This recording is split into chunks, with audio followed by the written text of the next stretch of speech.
La mission du Fort Ingalls de la Société d'histoire et d'archéologie du Témiscouata, donc la raison sociale, c'est l'opération du Fort Ingalls. Mais à travers ça, on demeure quand même une société historique. Donc c'est aussi la promotion, la diffusion, la conservation de l'histoire du Témiscouata. C'est principalement des activités touristiques qu'on va offrir ici.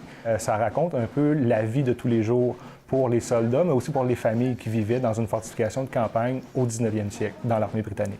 Nos guides animateurs sont équipés exactement comme des reconstituteurs historiques, donc exactement comme des soldats de l'époque ou comme des civils de l'époque.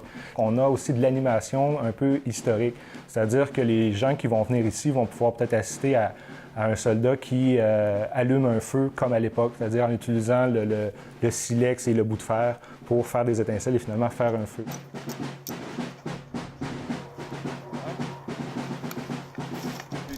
Papier journal aussi, mais là, on n'en a pas sous la main. Il y a aussi des ateliers d'écriture qui peuvent être offerts aux visiteurs, ateliers de fabrication de cartouches aussi, les cartouches que les soldats utilisaient. Et lors des visites guidées, eh bien, ça se termine toujours par une démonstration de tir de fusil à la poudre noire, ce qui est toujours extrêmement apprécié là, par les visiteurs aussi. Present! Fire! Shoulder 1!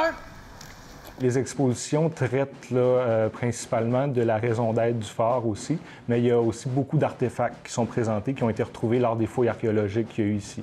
Donc, il y a beaucoup de recherches qui ont été faites autour, par la Société d'histoire et d'archéologie du Témiscouata pour ce qui est de l'histoire et de l'archéologie de la région. L'histoire du Sentier du Portage, l'histoire de Gréal aussi, de son passage ici.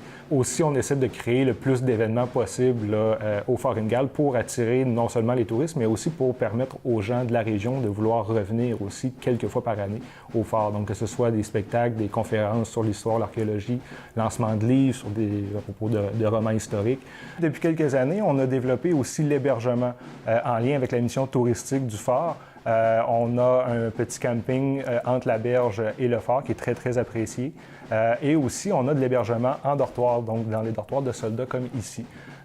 C'est quelque chose qui est de plus en plus populaire et qui est extrêmement apprécié pour les gens de passage parce que, veut pas, le Témiscouata demeure quand même une voie de passage depuis plus de 10 000 ans. Et le fort a d'ailleurs été construit pour protéger cette voie de passage-là. Donc, c'est tout à fait naturel que les gens, en voyage entre Montréal ou les Maritimes ou l'Ontario ou les Maritimes, décident ou choisissent en fait le fort comme destination intermédiaire en fait entre les deux.